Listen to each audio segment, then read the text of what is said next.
आज मैं आपके सामने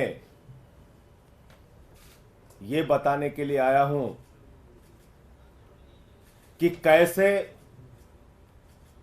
कुचक्र रचकर, कैसे दुर्भावनापूर्ण तरीके से साजिश रचकर इस देश के बेटे, दिल्ली के बेटे अरविंद केजरीवाल को गिरफ्तार किया गया है। और कितनी बड़ी साजिश है, इसका एक एक करके आपके सामने मैं खुलासा करूंगा। जो मुख्यमंत्री दिल्ली के 2 करोड़ लोगों की शिक्षा के लिए, स्वास्थ्य के लिए, बिजली के लिए, पानी के लिए, माताओं बहनों को बस की फ्री यात्रा देने के लिए काम कर रहा है, उस मुख्यमंत्री को जेल में डालने के पीछे कितनी गहरी और बड़ी साजिश रची गई है, इसका एक एक करके आपके सामने खुलासा करूंगा। और दूसरी बात, ये शराब घोटाला घोटाला घोटाला, ये शराब घोटाला दुनिया की सबसे बड़ी पार्टी भारतीय जनता पार्टी ने किया है। और इसके अंदर कोई छोटे मोटे लोग शामिल नहीं है, इसका भी खुलासा करूंगा आज। इसके अंदर कोई छोटे मोटे लोग शामिल नहीं हैं, भारतीय जनता पार्टी के शीर्ष नेतृत्व के लोग इसमें शामिल हैं। मैं एक एक करके बताता हूं आपको। एक व्यक्ति है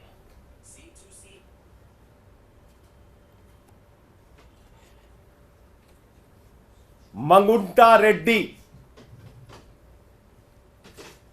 जिसने कुल 7 बयान दिए,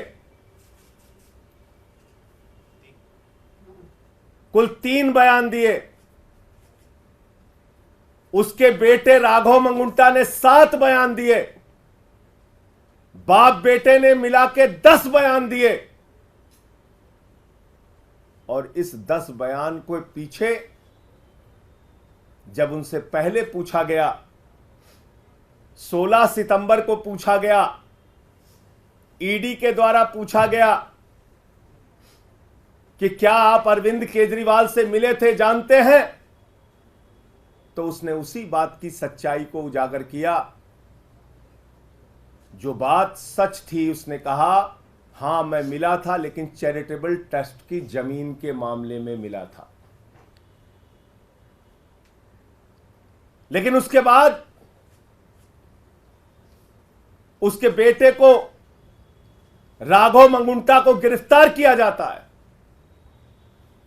राघव मंगुंटा को जेल के अंदर रखा जाता है, 5 महीने तक जेल में रखा जाता है। और तब वो अपना बयान बदल देता है। 16 सितंबर पर पहली बार कार्रवाई होती है मंगुंटा रेड्डी सांसद पर, रेड होती है 16 सितंबर 2022 को। और 10 फरवरी तक लगातार उसको कहा जाता है बयान दो, बयान दो, बयान दो केजरीवाल के खिलाफ। वो बयान नहीं देता तो 10 फरवरी को उसके बेटे राघव मंगुंटा को गिरफ्तार कर लिया जाता है। और 10 फरवरी से लेकर 16 जुलाई तक 7 बयान लिए जाते हैं राघव मंगुंटा के, मंगुंटा रेड्डी सांसद के बेटे राघव मंगुंटा के। कितने बयान? 7 बयान।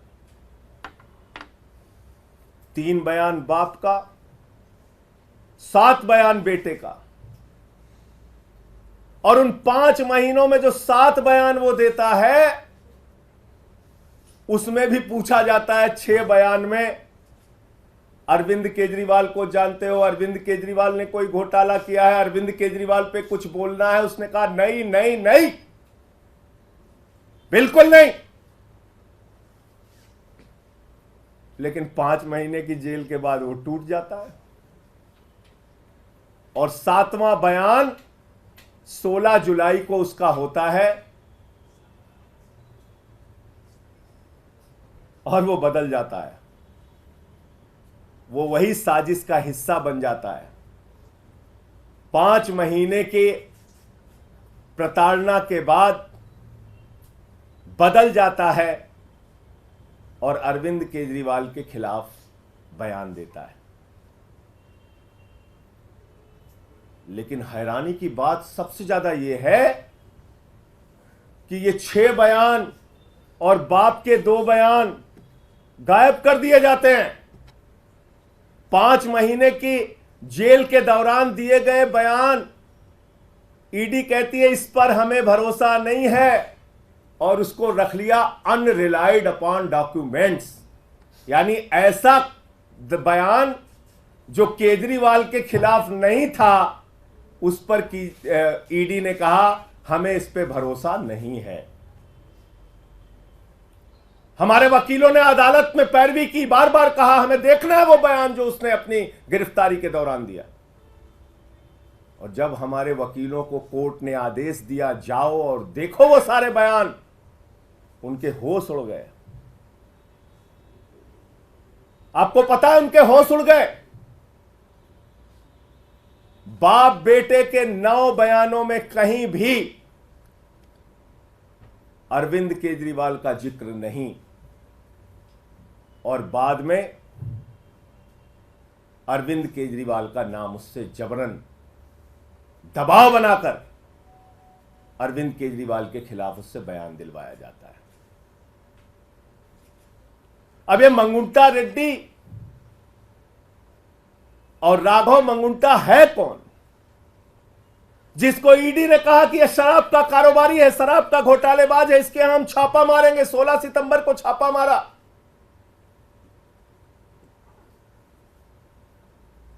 मैं चाहूंगा ये तस्वीर आप लोग जरूर ध्यान से देखिए। ये भारत के प्रधानमंत्री नरेंद्र मोदी जी के साथ गलबहियां करते हुए, उनसे मिलते हुए ये तस्वीर आप जरूर देखिए। ये है मंगुंटा रेड्डी सांसद, जिनकी तस्वीर है भारत के प्रधानमंत्री के साथ। यह है मंगुंटा रेड्डी जिनकी तस्वीर है भारत के प्रधानमंत्री के साथ। 16 जुलाई जब यह हमारे खिलाफ बयान देता है, अरविंद केजरीवाल और के खिलाफ बयान देता है, अरविंद केजरीवाल और आम आदमी पार्टी को खत्म करने की भाजपा की साजिश में शामिल हो जाता है, तो 18 जुलाई को इसकी बेल हो जाती है। 18 जुलाई को इसकी जमानत हो जाती है। आप समझ पा रहे हैं इतनी बड़ी साजिश। एक आदमी जिसको खुद ईडी कह रही है ये शराब का घोटालेबाज है, शराब का घोटालेबाज है, उसका क्या रिश्ता है भारत के प्रधानमंत्री के साथ? और इतना ही नहीं, आज की तारीख में वो टीडीपी से चुनाव लड़ रहा है और भारत के प्रधानमंत्री की तस्वीर लगाकर जनता से वोट मांग रहा है। मैं चाहता हूं वो भी आप दिखाइए। ये देखिए आप, इसको टीडीपी का टिकट मिला हुआ है, भारत के प्रधानमंत्री की तस्वीर लगाकर वोट मांग रहा है। जिसको भाजपा कहती है घोटालेबाज है, ये जिसको कहती है ईडी कि हम इस पे कार्रवाई करेंगे, हम इसको गिरफ्तार करेंगे, हम इसको जेल में डालेंगे, जब उसने केजरीवाल के खिलाफ बयान दे दिया तो वो नरेंद्र मोदी जी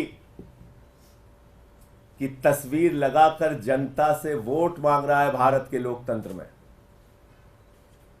यह इस केस की सच्चाई देश के लोगों जान लो। आपके नेता अरविंद केजरीवाल के खिलाफ जो व्यक्ति बयान देता है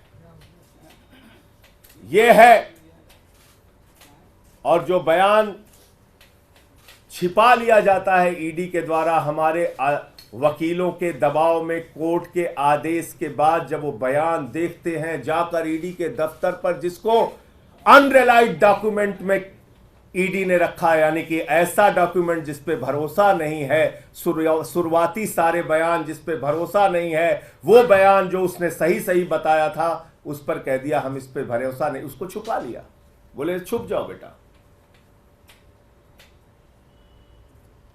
अब इसमें एक और ये है मंगुंटा रेड्डी सांसद, और यह है भारत के प्रधानमंत्री के साथ उनकी तस्वीर, और यह है वो चुनाव प्रचार कर रहा है, टीडीपी से चुनाव लड़ रहा है, और यह है भारत का प्रधानमंत्री।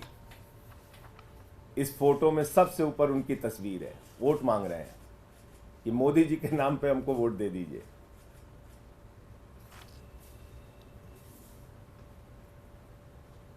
अब मैं आता हूं कि शराब घोटाला भारतीय जनता पार्टी ने कैसे किया। अब एक शख्स आता है शराब का कारोबारी, जिसको कहती भारतीय जनता पार्टी घोटालेबाज है, घोटालेबाज है, घोटालेबाज है, शरद रेड्डी। शरद रेड्डी के घर पे 9 नवंबर को छापा होता है 2022 में। 9 नवंबर 2022 को छापा होता है, और 9 नवंबर 2000 छापे के बाद इससे पूछा जाता है केजरीवाल जी के बारे में। ये साफ साफ मना कर देता है, कहता है मैं अरविंद केजरीवाल को जानता ही नहीं, उनसे मिला नहीं, उनसे मेरा कोई लेना देना नहीं। और इसके कुल 12 बयान होते हैं, 12 बयान। ध्यान से सुनिएगा, इसको बहुत जरूरी है, जानना जरूरी है कि दिल्ली के मुख्यमंत्री के खिलाफ कितनी बड़ी साजिश करके उनको गिरफ्तार किया गया। 9 नवंबर से लेकर इससे पूछताछ के दौरान इसको जो भी दबाव बनाया गया, इसने मना किया। फिर इसकी 10 नवंबर को गिरफ्तारी हो जाती है, 10 नवंबर को गिरफ्तारी हो जाती है। और 10 नवंबर की गिरफ्तारी के बाद इसने कुल 25 अप्रैल तक, यानी कि 6 महीने इसको जेल में रखा गया। इससे बार बार कहा गया बयान दो केजरीवाल के खिलाफ, बयान दो केजरीवाल के खिलाफ, इसने नहीं दिया। 12 बयान इसने कुल दिया, और 6 महीने के बाद जब इससे कहा गया बयान दो वरना जिंदगी जेल में सड़ जाएगी, बयान दो वरना जिंदगी जेल में सड़ जाएगी। अब वो कोई संजय सिंह तो है नहीं, वो शरद रेड्डी है, टूट गया। 25 अप्रैल को उसने केजरीवाल के खिलाफ बयान दिया।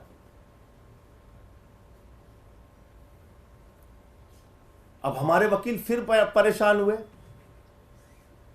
कि जिस व्यक्ति ने केजरीवाल के खिलाफ बयान दिया है, उसके 10 बयान को अनरिलाइड डॉक्यूमेंट में ईडी ने क्यों डाल दिया। उन्होंने फिर कोर्ट में एप्लीकेशन लगाई, जांच के आदेश मिले। हमारे वकील गए, उन्होंने देखा, ईडी के दफ्तर में जांच के आदेश मिले, वकील गए, उन्होंने देखा, सारे 10 के 10 बयान पढ़े, वकीलों के होश उड़ गए। 10 बयानों में केजरीवाल का नाम नहीं, और 10 बयान जो केजरीवाल का के खिलाफ नहीं थे, उस पे ईडी ने कहा इस पे भरोसा नहीं, भरोसा नहीं, भरोसा नहीं। और जैसे ही उसने 25 अप्रैल को अरविंद केजरीवाल के खिलाफ बयान दिया, उसकी बेल हो जाती है, उसकी बेल हो जाती है। अब ये शरद रेड्डी, जिसको भारतीय जनता पार्टी कहती है ये शराब का घोटालेबाज है, ये शरद रेड्डी जिसको भारतीय जनता पार्टी कहती है शराब का बहुत बड़ा घोटालेबाज व्यक्ति है, ईडी कहती है शराब का घोटालेबाज है, उसको गिरफ्तार करती है, 6 महीने जेल में रखती है, केजरीवाल के खिलाफ बयान लेने के लिए बार बार कहती है, 10 बार वो कहता नहीं नहीं नहीं, केजरीवाल से कोई मतलब और रिश्ता नहीं। 10 बयान के बाद जब टूट गया और इसने केजरीवाल के खिलाफ बयान दे दिया, 6 महीने की जेल के बाद इसको बेल हो जाती है।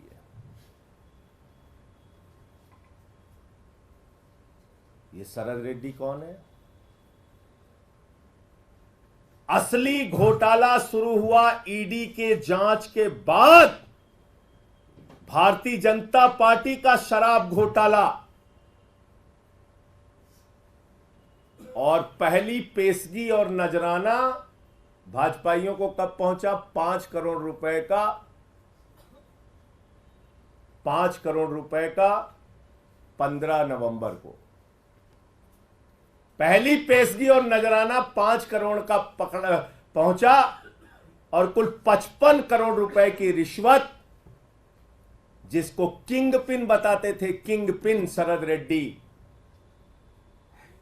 उस किंग पिन ने 55 करोड़ रुपए की रिश्वत भारतीय जनता पार्टी को दी। 55 करोड़ रुपए की मनी ट्रेल तो खुलेआम मिल गया, और वो मनी ट्रेल भी ऐसे पता नहीं चला, भारत के सर्वोच्च न्यायालय की कृपा से पता चला, जब उन्होंने कहा दिखाओ दिखाओ दिखाओ।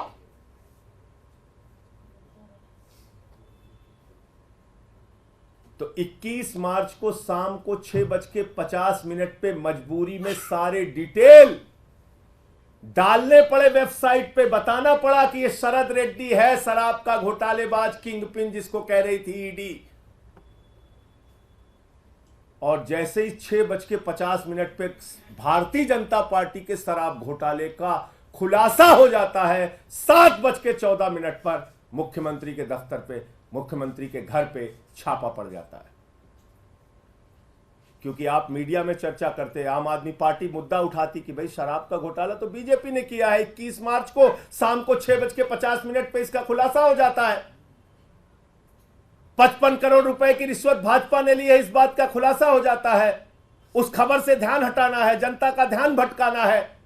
पहुंच गए केजरीवाल के घर और 7:14 पे छापा मार दिया। कहा गया ईडी के अधिकारियों को, जाओ जल्दी, वरना तो हमारा घोटाला खुल गया है तो बड़ा गड़बड़ हो जाएगा। और 2.5 घंटे की पूछताछ में जो 10 सम्मन दे रही थी ईडी, और हम कह रहे थे आम आदमी पार्टी को एक खत्म करना चाहते हैं, अरविंद केजरीवाल को गिरफ्तार करना चाहते हैं, वो बात सच निकली और अरविंद केजरीवाल जी को 2 घंटे की पूछताछ के बाद गिरफ्तार कर लिया गया। तो असली बात यह है कि यह शराब घोटाला भारतीय जनता पार्टी ने किया है, और यह शराब घोटाला ईडी के जांच के बाद शुरू हुआ है, और दिल्ली के मुख्यमंत्री के खिलाफ गहरी साजिश के तहत ऐसे बयान छिपा लिए गए, अनरिलाइड अपॉन डॉक्यूमेंट में डाले गए, जो बयान केजरीवाल के खिलाफ नहीं थे, और दबाव बनाकर जो बयान लिया गया वो बयान आधार बनाया गया, झूठा बेबुनियाद आधार। तो इसलिए साथियों और दोस्तों, मैं इस देश की जनता से कहना चाहता हूं, आपका मुख्यमंत्री, आपका नेता, दिल्ली के भाइयों से कहना चाहता हूं, 100% ईमानदारी से अपना जीवन जिया है, अपना जीवन जी रहा है। अरविंद केजरीवाल पर ना कोई दाग पहले था और न जीवन में कभी रहेगा। अरविंद केजरीवाल का गुनाह सिर्फ एक है कि वो दिल्ली के बच्चों को अच्छी शिक्षा के लिए काम कर रहे हैं। उनका गुनाह सिर्फ ये है कि दिल्ली की माताओं बहनों के लिए बस की फ्री यात्रा का इंतजाम कर रहे हैं, उनको 1000 रुपए की आर्थिक सहायता का इंतजाम कर रहे हैं। अरविंद केजरीवाल का गुनाह सिर्फ ये है कि वो बुजुर्गों के लिए तीर्थ यात्रा का इंतजाम कर रहे हैं, फ्री बिजली, फ्री पानी का इंतजाम कर रहे हैं। एक ऐसी सरकार जो दुनिया में, देश में सबसे बेहतरीन तरीके से काम कर रही है, उसके पीछे ये बड़ी गहरी साजिश करके उनको गिरफ्तार किया गया है। और ये सारी तारीखें और ये सारे बयान चिल्ला चिल्ला कर ये कह रहे हैं कि ये साजिश है, साजिश है और साजिश है। आप लोगों को जो भी प्रश्न पूछना है सवाल पूछिए, मैं एक एक चीज का जवाब दूंगा। संजय जी, इसके अतिरिक्त ईडी के द्वारा ये भी कहा जा रहा है कि शराब घोटाले का पैसा हवाला कारोबारी के जरिए गोवा में पहुंचा 45 करोड़। आपके जो कैंडिडेट्स थे उनके पास वो पैसा कैश में पहुंचा और वहां के चुनाव में खर्च हुआ, ये इसके इतर बता रही है। और उसके बाद जो मनीष जी के सेक्रेटरी थे उनके बयान का भी जिक्र कर रही है ईडी। मनीष जी के सेक्रेटरी के बयान पर अरविंद केजरीवाल जी ने भी कोर्ट में अपना पक्ष रखा था। बहुत सारे लोग मिलने जाते हैं अरविंद केजरीवाल जी के मुख्यमंत्री आवास पे, उप मुख्यमंत्री जाते हैं, सेक्रेटरी जाते हैं, और उसमें कौन से कागज का वो जिक्र कर रहा है, कौन सा कागज दिया। तो मेरे ख्याल से ये बातें झूठ और बुनियाद, झूठ और बेवकूफ़ी की एक पराकाष्ठा है जिसको तैयार किया है। घोटाला तो 55 करोड़ का सीधे साफ साफ दिख रहा है। यहां भारतीय जनता पार्टी का शराब घोटाला दिख रहा है। कितने छापेमारी की इन नेताओं के घर पर, भाजपा के नेताओं के घर पे। क्या बीजेपी के शीर्ष नेतृत्व को जाने बगैर 55 करोड़ रुपए मिल गए? उनको मालूम नहीं है 55 करोड़ रुपए पहुंच गए उनको। इस शराब घोटाले पे क्या कार्रवाई की ईडी ने, सीबीआई ने? आप बताइए मुझे। Goa election, Goa election, Goa election. जब मैंने आपको बता दिया जिन लोगों ने केजरीवाल का नाम लिया, कैसे लिया, कितने दबाव में लिया, और पहले क्या बोला, बाद में क्या बोला, ये सारा कुछ बता दिया, तो उसमें गोवा की कहानी तैयार करो कि जो कोई भी झूठी कहानी तैयार करो, इसका क्या लेना देना है? और कोई प्रश्न? सर, ये भी अब तर्क लगाया जा रहा है कि आपके खाते में, क्योंकि जो पूरा ईडी का इन्वेस्टिगेशन है, दावा है 100 करोड़ का किकबैक, 45 करोड़ गोवा में, तो चुनावों के बाद आम आदमी पार्टी का खाता फ्रीज किया जा सकता है क्योंकि बेनिफिशियरी आप कह रहे हैं कि भारतीय जनता पार्टी का खाता सीज किया जा सकता है? मुझे ऐसा नहीं लगता, क्योंकि 55 करोड़ की रिश्वत तो उनको मिली है, उनके खाते में गई है। गड्डियां गिनी है भाजपाइयों ने 55 करोड़ की। तो मैं तो कहता हूं, जो जितना बड़ा भ्रष्टाचारी वो उतना बड़ा पदाधिकारी, ये है भारतीय जनता पार्टी का नारा। जो जितना बड़ा भ्रष्टाचारी वो उतना बड़ा पदाधिकारी, ये है भारतीय जनता पार्टी का नारा। और कोई प्रश्न? अपने उन बयानों का जिक्र किया जिनको ईडी ने कंसीडर नहीं किया, तो क्या इस मामले को लेकर आप लोग कोर्ट जाएंगे कि कोर्ट उस केस कोर्ट में आ गए ना? ओहो, आप लोग अपील कर, आप सुन नहीं रहे फिर मेरी बात।